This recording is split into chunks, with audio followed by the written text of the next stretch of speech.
Bienvenue à tous sur Public Sénat. Voici les titres du 22h ce soir. À l'ONU, Nicolas Sarkozy propose de taxer les échanges financiers afin de réduire la pauvreté. Pourquoi attendre, a lancé le président français depuis la tribune de l'Assemblée générale des Nations unies. Le but étant de financer les objectifs du millénaire pour le développement. Réaction à suivre notre invité politique sur ce sujet et d'autres. C'est le député socialiste du Doubs, Pierre Moscovici. À suivre aussi le décodage économique de Jean-Louis Gombault. C'est une nouvelle mise en garde du ministre de l'Intérieur Brice Hortefeux sur la menace terroriste en France. L'inquiétude vient d'un renseignement fourni par l'Algérie concernant un éventuel attentat kamikaze sur le sol français. Dans le même temps, Paris pourrait envisager une opération commando pour tenter de sauver les otages français au Niger ou au Mali. Des audiences à rallonge, sans greffier ou alors devant un seul juge, le monde judiciaire exprime son ras-le-bol et réclame plus de moyens. Débat à suivre dans ce journal. Merci d'être avec nous et bonsoir à tous. Les objectifs du millénaire, eh bien c'est le nom du sommet mondial à New York et les dirigeants de la planète mettent la barre très haut. Il s'agit de bâtir ni plus ni moins un monde meilleur en 5 ans, de réduire notamment la pauvreté. Pour cela, eh bien il faut des fonds. Nicolas Sarkozy appelle à adopter sans délai une taxe universelle sur les transactions financières. On voit tout cela avec Sophie Normand. Finalement, Nicolas Sarkozy ne sera resté qu'une journée, 24 heures, pour endosser le costume de leader sur la scène internationale. Devant une centaine de chefs d'État, le président français a plaidé pour une taxe sur les transactions financières. La taxation des transactions financières, nous pouvons le décider ici. Pourquoi attendre? La finance s'est mondialisée. Au nom de quoi nous ne demanderions pas à la finance de participer à la stabilisation du monde en prélevant sur chaque échange financier une taxation infime? À quelques semaines du G20 que la France présidera début novembre, Nicolas Sarkozy a posé des jalons. Il s'est engagé à promouvoir cette idée qui pourrait contribuer à réduire de moitié la pauvreté d'ici 2015. Le chef de l'État a par ailleurs annoncé que la France augmenterait de 20% au cours des 3 prochaines années sa contribution financière dans la lutte contre le sida, la tuberculose et le paludisme. Le sommet aura aussi permis à Nicolas Sarkozy et Angela Merkel d'enterrer l'âge de guerre. La semaine dernière, le président français avait affirmé avoir reçu le soutien de la chancelière allemande sur la question sensible des Roms, aussitôt démentie par la principale intéressée. Aujourd'hui, tous les deux ont jugé la polémique qui s'en était suivie dérisoire et sans fondement.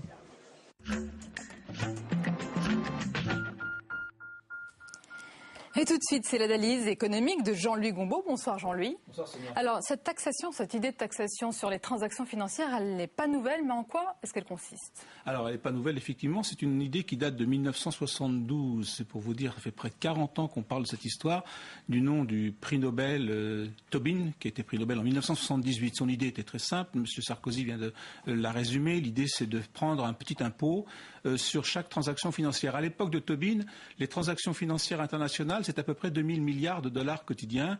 Aujourd'hui, on en est à 4000 milliards. Donc les calculs sont très simples. Ça a été fait maintes et maintes fois. On prend 1 sur 10 000 sur $1 sur 10 000 transactions. Sur 4000 milliards quotidiens, vous arrivez à la fin de l'année à 150 milliards de dollars, soit en gros ce qui est demandé par l'ONU pour, même beaucoup plus d'ailleurs, 50 milliards de plus que ce qui est demandé par l'ONU pour atteindre ces fameux objectifs du millénaire. Le problème, c'est qu'évidemment, c'est le même problème que pour les paradis fiscaux. Il faut que tout le monde soit d'accord et que tout le monde joue le jeu. Or, si la France, depuis toujours, il y a un consensus politique en France là-dessus, si l'Allemagne aussi est d'accord, beaucoup d'autres pays européens le sont, les États-Unis ont toujours dit non à cette taxe Tobin. Donc tant que vous n'auriez pas une adhésion de l'ensemble de ce que l'on appelle la communauté financière internationale, la taxe Tobin, on en parlera encore dans beaucoup d'années. Alors, on a parlé de beaucoup de choses au cours de ce sommet, on a parlé de pauvreté, on a parlé de sida. Quel thème majeur est ressorti de cette réunion? Alors, pour l'instant, elle n'est pas encore terminée, cette réunion. Il faut rappeler les 8 objectifs, on ne va pas tous les rappeler, mais enfin, il y a 8 objectifs qui ont été fixés en l'an 2000, sur la pauvreté, sur l'éducation, sur la santé. On fait une sorte de pré-bilan en ce moment et effectivement, sur un certain nombre de thèmes, on va atteindre en 2015 les objectifs fixés, notamment en matière de pauvreté. Le problème, c'est que depuis l'an 2000, il s'est passé beaucoup de choses, et notamment la crise financière est arrivée autour de 2007-2008. Et donc la grande question qui est posée, et M. Sarkozy en a fait un élément de son propos, c'est que est-ce qu'à l'occasion de cette crise financière, les pays donateurs ne vont pas réduire leur aide au développement? Et ça, aujourd'hui, la masse de l'aide au développement, c'est en gros 80-90 milliards de dollars par an. Il en faudrait 180, dit Ben Ki-moon. Et les 180, comment ils peuvent sortir alors que la crise est là? Alors M. Sarkozy dit, de mon côté, je ne baisserai pas, il n'a pas dit qu'il l'augmenterait, je parle de l'aide globale, je ne baisserai pas l'aide au développement. Il faut savoir que la France, en termes de PIB, tourne autour de 0,4-0,5%, alors que l'objectif c'est 0,7%, donc on fait beaucoup la leçon à tout le monde, mais nous-mêmes ne remplissons pas l'objectif qui a été fixé de manière collective par l'ensemble de l'ONU. Pour l'instant, on en est, puisque ça ne fait pas partie des restrictions budgétaires de l'année prochaine, on en est à une stabilisation autour de 10 milliards de dollars de l'aide française au développement. Merci beaucoup Jean-Louis, vous restez avec nous et nous a rejoint notre invité politique, Pierre Moscovici, bonsoir. Bonsoir. Député socialiste du Doubs, d'abord sur cette idée de taxation des transactions financières.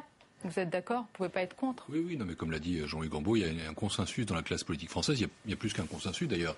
Honnêtement, c'est une idée qui a d'abord été proposée par les altermondialistes, par la gauche, et puis ensuite elle a été rejointe, cette gauche, par la droite, et on ne va pas se plaindre de ce concours.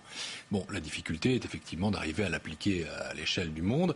Nicolas Sarkozy va présider le G20 dans quelques semaines, quelques mois. Ce sera une bonne occasion de montrer ce qu'il sait faire. Très volontaire, très optimiste sur ce sujet. Il a raison d'agir comme ça. Il faut bousculer aujourd'hui. Oui, il faut bousculer et convaincre. Ce ne sera pas facile, mais enfin, il sera en même temps jugé sur les résultats. Simplement, je me faisais, en vous écoutant, la même réflexion que vous. C'est-à-dire que, s'agissant de l'aide au développement française, non seulement elle est juste stable, mais elle a reculé ces dernières années. Ce sera une stabilisation en 2011 dans la loi de finances, mais les années de ce quinquennat ont été très mauvaises. Et nous sommes plutôt aujourd'hui... Il y a quand même une crise majeure qui est passée aussi dans ce quinquennat. Pardonnez-moi, je veux bien qu'on soit très... gentil avec Nicolas Sarkozy, mais j'étais en Grande-Bretagne la semaine dernière. Les Anglais n'ont cessé d'augmenter leur aide au développement. Ils sont, eux, à 0,60. Nous sommes passés en dessous de 0,40. Il y a eu un décrochage. Et donc Nicolas Sarkozy, puisqu'il appelle à agir contre la pauvreté, ne devrait pas se contenter simplement d'annoncer une stabilisation cette année, il devrait proposer une hausse. Et je pense que quand on préside le G20, on se doit soi-même d'être exemplaire. Et donc de montrer ce qu'on doit faire. Pierre Moscovici, c'est la menace d'attentat en France, risque accru. Aujourd'hui, a déclaré Brice Hortefeux. Le gouvernement a-t-il raison de sonner l'alarme dans ce domaine et fait-il ce qu'il faut? Écoutez, je n'en sais rien. En tout cas, je ne veux pas là-dessus être suspicieux. Je ne veux pas dire qu'il n'y a pas de menace terroriste. Le terrorisme est une menace très sérieuse. Nous sommes quelques années après le 11 septembre 2001. Et donc, on ne va surtout pas là-dessus faire des polémiques, dire que c'est une diversion, que c'est pas vrai, etc. Il y a toujours une unité nationale sur la lutte contre le terrorisme. Simplement, je crois que pour dissiper les doutes et puis aussi pour faire en sorte que la mobilisation soit partagée, il faudrait que le gouvernement informe la représentation nationale et qu'il informe les formations politiques représentées au Parlement. C'est ce qu'on fait parce qu'il est logique que l'exécutif... Ce n'est pas le cas? Vous vous sentez désinformé? Vous n'avez aucune information? Aucune. Aujourd'hui, on entend dire que la menace est au top. On voit qu'il y a des déclarations des chefs du service de renseignement intérieur, M. Brice Hortefeux, mais il ne suffit pas de dire la menace est élevée. Encore faut-il dire de quelle menace il s'agit. Et je pense qu'il faut faire là ce qui se fait dans une grande démocratie, ce qui se fait aux États-Unis, ce qui se fait en Grande-Bretagne, informer la représentation nationale, informer les formations politiques. Est-ce que vous demandez ce soir, comme François Hollande qui vient de le demander, une rencontre avec les principaux partis d'opposition et Brice Hortefeux? C'est exactement ce que je suis en train de faire. Il est très important que nous ayons un niveau d'information minimal. Je comprends qu'un gouvernement, j'ai été ministre, garde pour lui un certain nombre d'informations. Je comprends qu'on ne peut pas tout jeter sur la place publique, mais s'agissant des grandes formations démocratiques, elles ont droit à une information. Quelles sont vos idées là-dessus? La France pourrait envisager, je l'ai dit tout à l'heure, une opération commando. C'est une éventualité pour sauver les otages au Niger ou au Mali. On ne sait pas où est-ce qu'ils sont. Quelle attitude il faut privilégier aujourd'hui? Est-ce que selon vous, comme le dit Jean-Christophe Rufin, il faut la fermeté ou comme l'a dit, on l'a entendu, Cécile Duflot, il faut payer la rançon pour sauver la vie des otages. Écoutez, là-dessus, là encore, j'ai été membre du gouvernement, je sais que la discrétion fait partie des attributs qui permettent à un gouvernement de s'en sortir. Et donc, pour le moment, je ne fais aucun commentaire, aucune suggestion. C'est contradictoire, la discrétion, puis en même temps, vous dites que vous manquez d'informations. Je vais même vous dire une chose. Je suis un peu surpris d'entendre dire que le gouvernement envisage une opération militaire. Parce que quand on envisage une opération militaire, il vaut mieux pas le dire. Parce que c'est pas le gouvernement qui l'a dit. Là, ce sont des sources qui se recoupent. Ce sont des sources qui se recoupent, et les sources sont en général gouvernementales. Et si vous voulez, si on veut dire aux autres, attention, il va se passer quelque chose, c'est pas forcément la même méthode. Donc il faut que les principaux partis d'opposition tiennent leur langue après avoir vu le ministre de l'Intérieur aussi. Mais attendez, il va pas tout nous dire, mais il faut qu'il dise quand même un certain nombre de choses. Encore une fois, il est logique qu'un ministre de l'Intérieur conserve par devers lui un certain nombre d'informations. En revanche, il ne peut pas se contenter de dire la menace est élevée sans dire en quoi elle consiste. Et sinon, qu'est-ce qui se passe? Sinon, on se dit, il recommence, il nous parle d'insécurité, etc. Vous soupçonnez de quoi exactement? Je ne soupçonne de rien, je veux qu'il m'informe. Enfin, qu'il m'informe, qu'il nous informe. Ça me paraît logique, non? Autre sujet, Pierre Moscovici, vous avez déclaré récemment, je cite vos propos, on est dans un climat très pourri, très Vichy. En parlant de la France, on va écouter la réaction musclée ce matin. C'est concernant vos propos de Gérard Larcher, on l'écoute. Inacceptable. Inacceptable, y compris pour la mémoire de ce qui s'est passé dans les années 40 à 44. Il y a un moment, il faut retrouver la raison. Vous allez dire, le Sénat, je suis contre ces excès, ces raccourcis erronés. Je dis inacceptable, Moscovici. Je ressens une terreur profonde en voyant ça. Je suis impressionné, effrayé presque. Écoutez, puisqu'on parle mémoire, moi, il se trouve que je suis d'une famille juive et que pendant la guerre, ma mère a passé 5 ans cachée par des justes en Lozère. Je suis une famille juive, mon père a fait les camps de travail en Roumanie. Et donc, quand je suis Vichy, évidemment, je ne compare pas le contexte. Je ne suis pas en train de dire que la Shoah est là. Je ne compare pas le camp de Drancy avec l'expulsion des Roms. Je ne suis pas en train de dire que Nicolas Sarkozy est un nazi ou un... Pas du tout. Sarkozy n'est pas Pétain pour vous et Fillon n'est pas Laval. Attendez, il y a autre chose. Et donc, si vous voulez... Oui ou non, attendez, laissez-moi développer un tout petit peu. Donc, si vous voulez, cette expression, s'il s'agit du contexte, elle a été mal comprise. Je l'ai dit déjà hier. Je ne suis absolument pas en train d'évoquer ça. Vous revenez sur ce propos, elle est mal comprise. Elle est mal comprise parce qu'elle est tronquée. C'est exactement ce que j'ai dit hier. Tout ce que je vous dis là, je l'ai dit. Vous êtes comme Viviane Reding, vous vous excusez pas, vous exprimez un petit peu des regrets sur ce propos. Vous savez, quand une expression ne touche pas sa cible, c'est qu'elle n'est pas bonne. Donc, on peut la regretter, mais je n'ai aucune excuse à faire. Parce que ce que je pense, c'est que oui, le climat est pourri. Je crois que la façon dont le gouvernement et Nicolas Sarkozy emploient la situation aujourd'hui est parfaitement nauséabonde.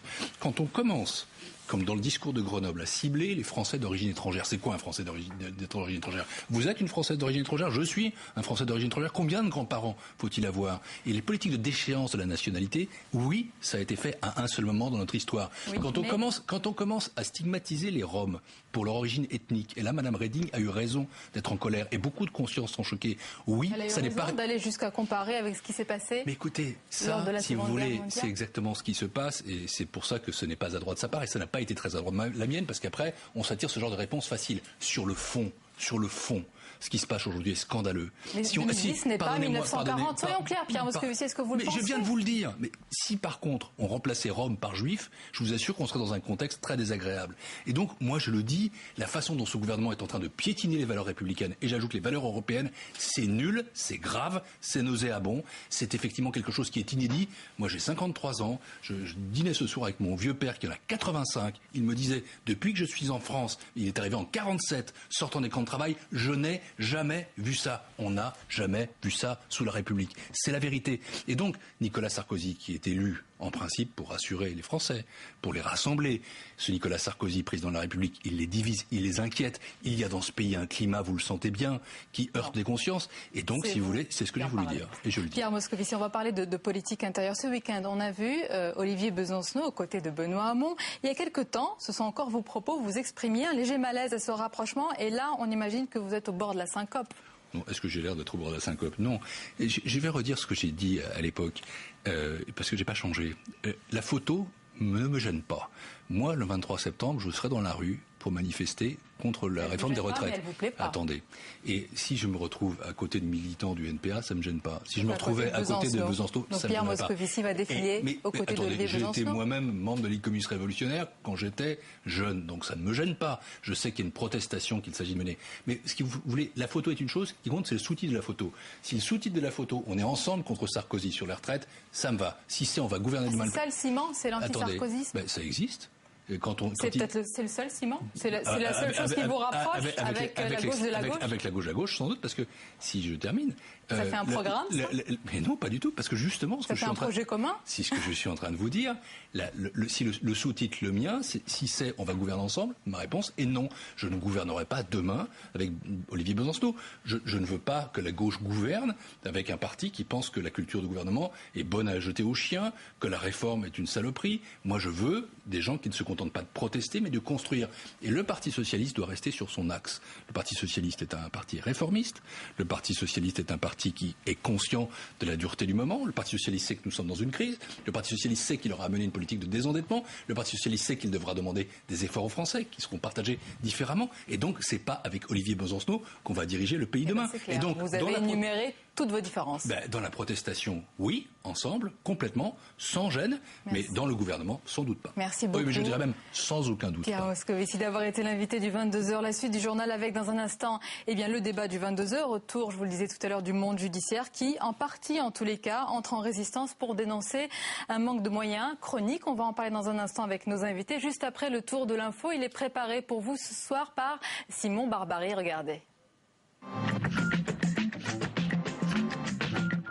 Officiellement, rien n'est lancé, mais la France s'active pour récupérer les 5 otages français enlevés jeudi dernier au Niger par Al-Qaïda au Maghreb islamique.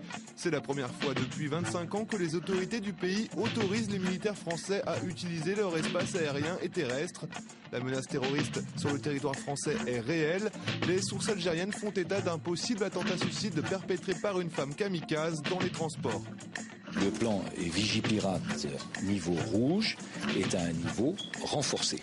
Vous le savez, le plan Vigipirate rouge, ça signifie que nous sommes à l'avant-dernier niveau, le dernier niveau est le niveau écarlate, et nous n'y sommes pas. 385 millions d'euros, l'amende est immense. Les banquiers vont devoir sortir le carnet de chèques. 11 établissements ont été condamnés aujourd'hui pour entente illégale par l'autorité de la concurrence. Ils ont indûment perçu une taxe de 4,3 centimes sur 85% des chèques émis en France, et ce pendant 5 ans. Banque Postale, BNP Paribas, la Caisse d'épargne, l'essentiel des grandes banques françaises sont condamnées. Rien ne va plus entre Liliane Bettencourt et François-Marie Bagné. L'Oréal, dont elle est le principal actionnaire, vient d'annoncer la suspension des contrats pour un montant de 710 000 € qui le liait au photographe. L'image de François-Marie Bagné serait préjudiciable à la marque. Fin août déjà, la milliardaire avait décidé de ne plus faire de lui son légataire universel. J'aurais préféré que le Luxembourg n'existe pas. La phrase prononcée par le sénateur UMP Philippe Marigny ce week-end sur France Culture plombe un peu plus les relations franco-luxembourgeoises, déjà mises à mal la semaine dernière par les critiques de la commissaire européenne Viviane Reding sur les expulsions de Rome. François Fillon s'excuse aujourd'hui auprès de son homologue Jean-Claude Juncker. Philippe Marigny, lui, assure que ses propos ont été sortis de leur contexte. Il s'agissait juste d'un rappel historique sur les origines de la création du Luxembourg au XIXe siècle.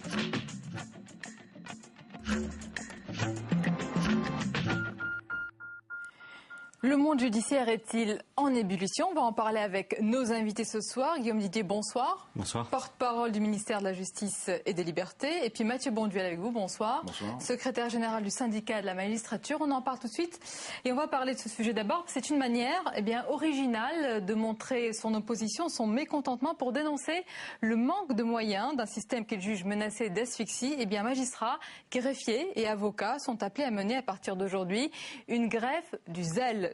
C'est-à-dire appliquer la loi à la lettre. Vous allez tout comprendre. Regardez le sujet de Sandra Cerquera qui s'est rendue pour nous au Palais de justice de Paris. Un bureau exigu que Fadila, greffière à la 28e chambre correctionnelle, partage avec 2 collègues. Leur travail est ralenti par de vieux ordinateurs, des machines encombrantes qui ont du mal à enregistrer les multiples données que le greffier doit fournir chaque jour. Nous, on avait simplement demandé, par exemple, à ce que les ordinateurs là, qui prennent beaucoup de place soient remplacés par des ordinateurs plus récents avec des écrans plats et des tours, de manière à gagner de la place pour mettre les dossiers et travailler un peu plus à l'aise. Et donc, on nous a effectivement répondu qu'on n'avait pas de budget pour cela. De moins en moins de moyens matériels et humains et de plus en plus d'audiences qui finissent souvent très tard, parfois au-delà de minuit, y compris le samedi.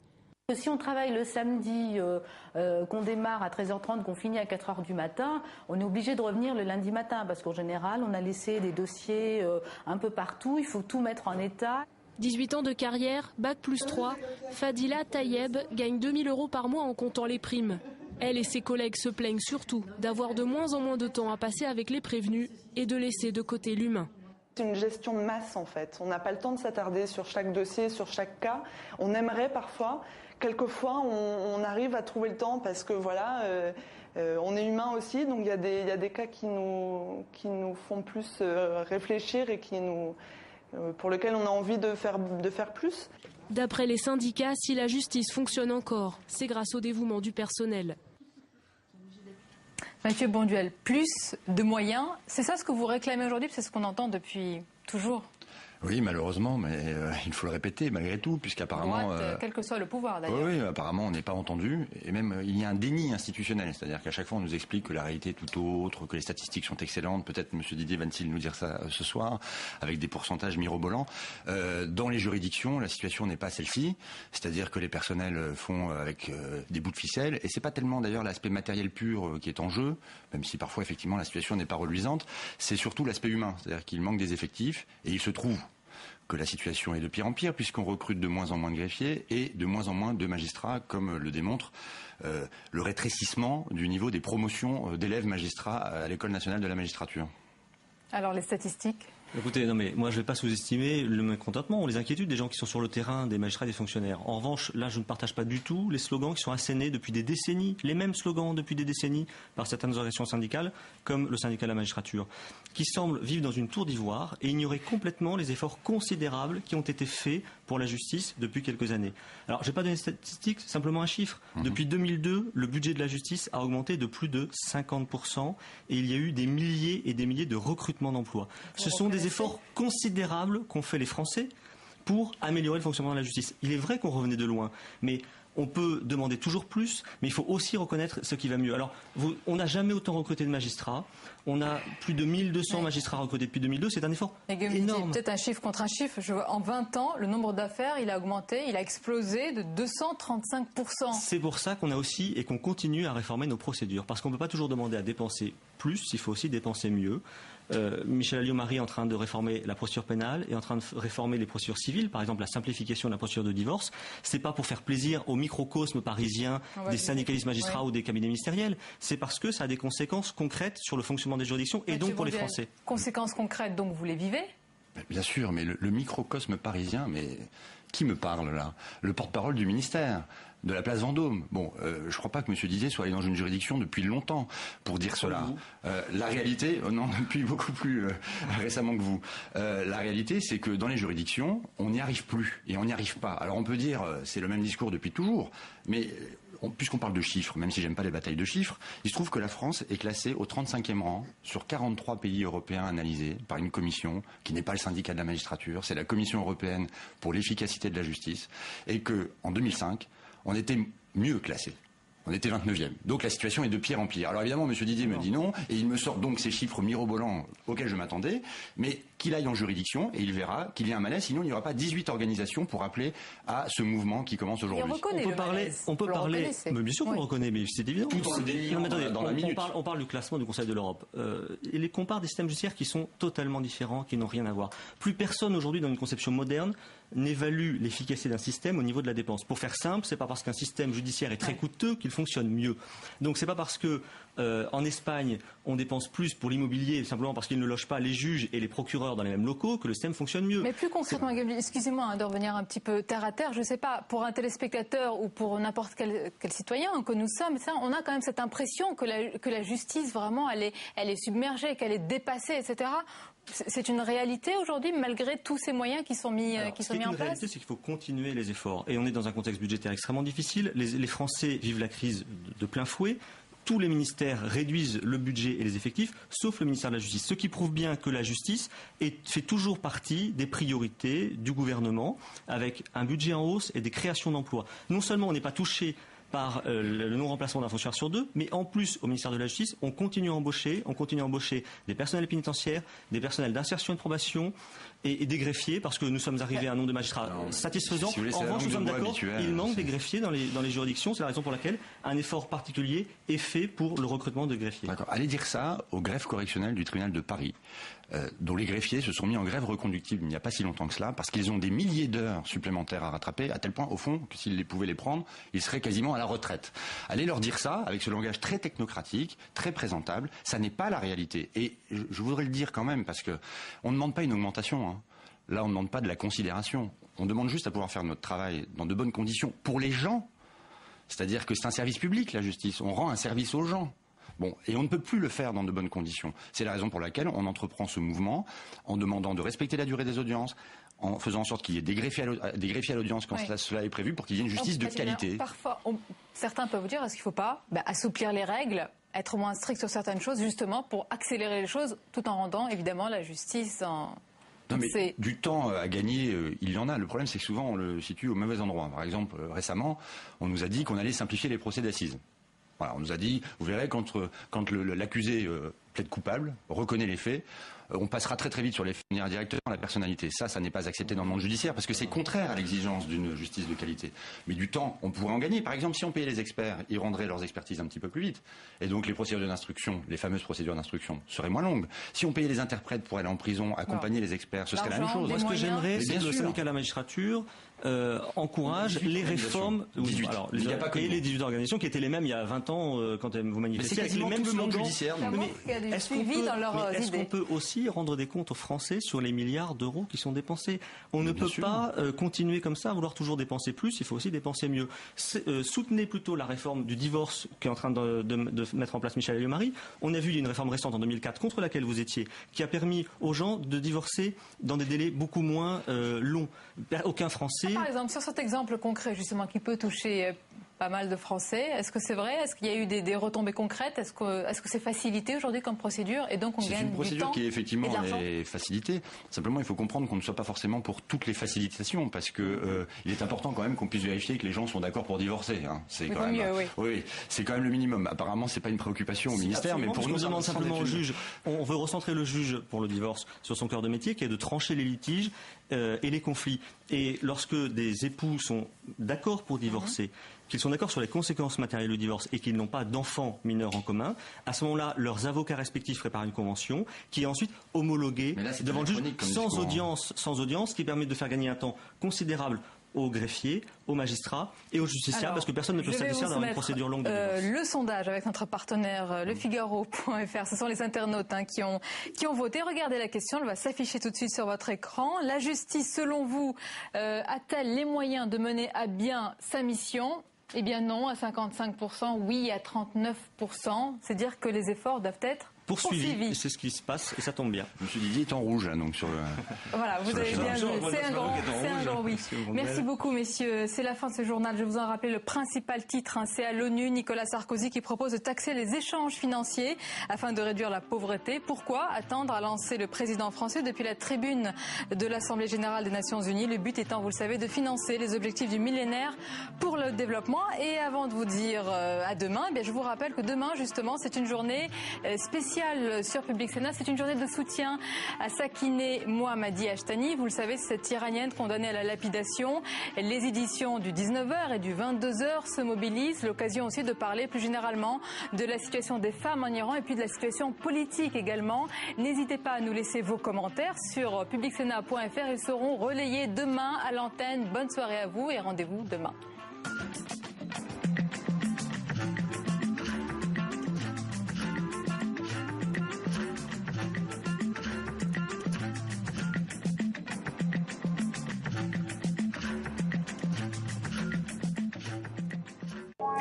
Certains le voient déjà candidat en 2012. Il est devenu le meilleur ennemi du président. Il fait de nombreuses références gaullistes dans ses discours, tout en s'adressant aussi aux jeunes. Il s'agit de Dominique de Villepin, que nous déshabillons cette semaine en tout bien tout honneur. Déshabillons-les démêle le fond de la forme en revenant sur les mots et les images qui ont marqué l'actualité. Mardi à 22h30 sur Public Sénat. Avant d'arriver au lycée Ribot ou quoi, pour moi Sciences Po c'était un petit peu si on peut parler de ça, un peu les gosses de riches, un petit peu, c'était un peu ceux des milieux favorisés qui arrivaient là-bas pour faire des études. Et puis Nous, enfin, j'aurais jamais imaginé que des gens d'ici, de Ribot, puissent aller un jour à Sciences Po. Enfin, même si on obtient le concours et qu'on passe 5 ans là-bas, on va pas oublier d'où on vient, d'un milieu plutôt modeste. Donc j'ai pas l'impression qu'on va arriver à une certaine élite. Si on pouvait justement, en renouvelant cette élite, faire en sorte qu'on se comporte autrement et qu'il y ait un phénomène de va-et-vient, ou en tout cas quand on est issu de milieux plus défavorisés, qu'on puisse y accéder, c'est ça finalement l'ambition qu'on peut avoir. C'est pas le fait qu'il n'y ait plus d'élite, c'est le fait que cette élite se renouvelle en fait.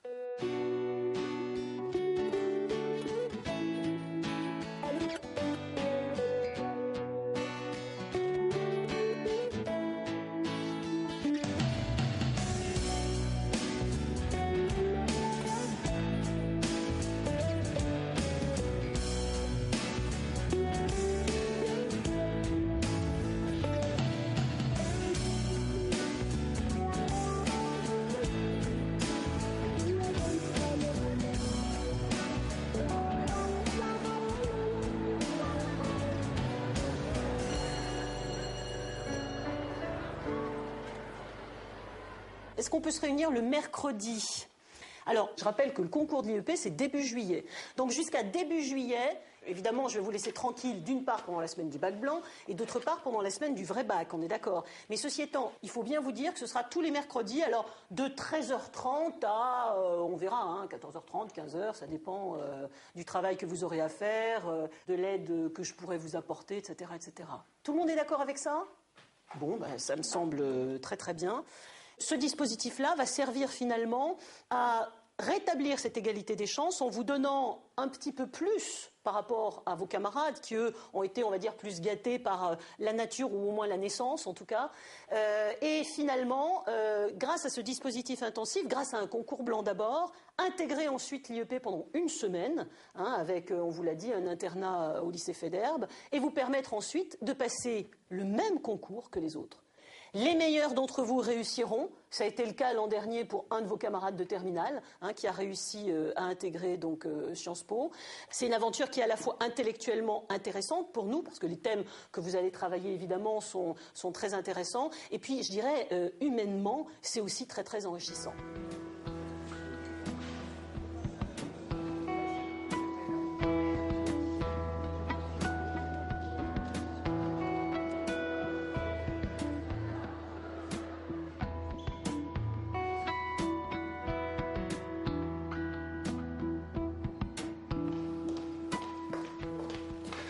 Alors, prenez pas peur.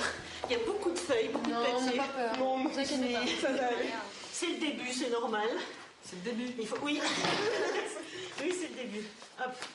On va écouter, poser, on va faire passer, ça ira plus vite. Hein. Oui, allez-y. On va commencer par ça. Préparer un concours, les règles d'or. Donc ça, c'est important. Ça, il faudra tout le temps l'avoir ou sous la main, ou en tout cas l'avoir dans la tête et bien l'intégrer. Travailler régulièrement. Monsieur Viandier, Jacques rigole. Non mais c'est important. C'est important parce que vous savez, c'est un petit peu comme des strates, des couches. Je veux dire, vous allez progressivement accumuler des connaissances, empiler tout ça. Et le jour du concours, vous inquiétez pas, vous serez fin prêt, vous aurez tout ça. Donc, on travaille régulièrement. En fait, apparemment, on n'est pas super... on travaille pas vraiment énormément tous. On travaille régulièrement, mais peut-être pas tous les jours et peut-être pas... Genre 2 heures le samedi, c'était impossible pour tout le monde. Ouais, c'est impossible. Le samedi, c'est pas... Pourquoi? C'est la journée sacrée. Autant travailler dimanche. C'est sacré en quoi le samedi? Bah, c'est la fin de semaine, c'est le moment pour se vider la tête. Hein, c'est le jour où on se vide la tête. Attendez, pour vous vider la tête, il vous faut tout le samedi? Mais on a une semaine de cours. Non, le samedi, c'est pas possible, franchement. Moi aussi, ça sera possible. C'est bon. Ah ouais, moi aussi, je suis prête à le sacrer. En tout cas, ce sera à vous à prendre vos responsabilités. Moi, je veux bien vous aider à faire tout ce que vous voulez, je veux bien vous donner des conseils. Maintenant, je ne veux pas être derrière vous, chez vous, le week-end, etc. Non, c'est pas mal. C'est déjà pas mal. Dieu, le 7e jour, il s'est reposé. Bah... non, pas pareil.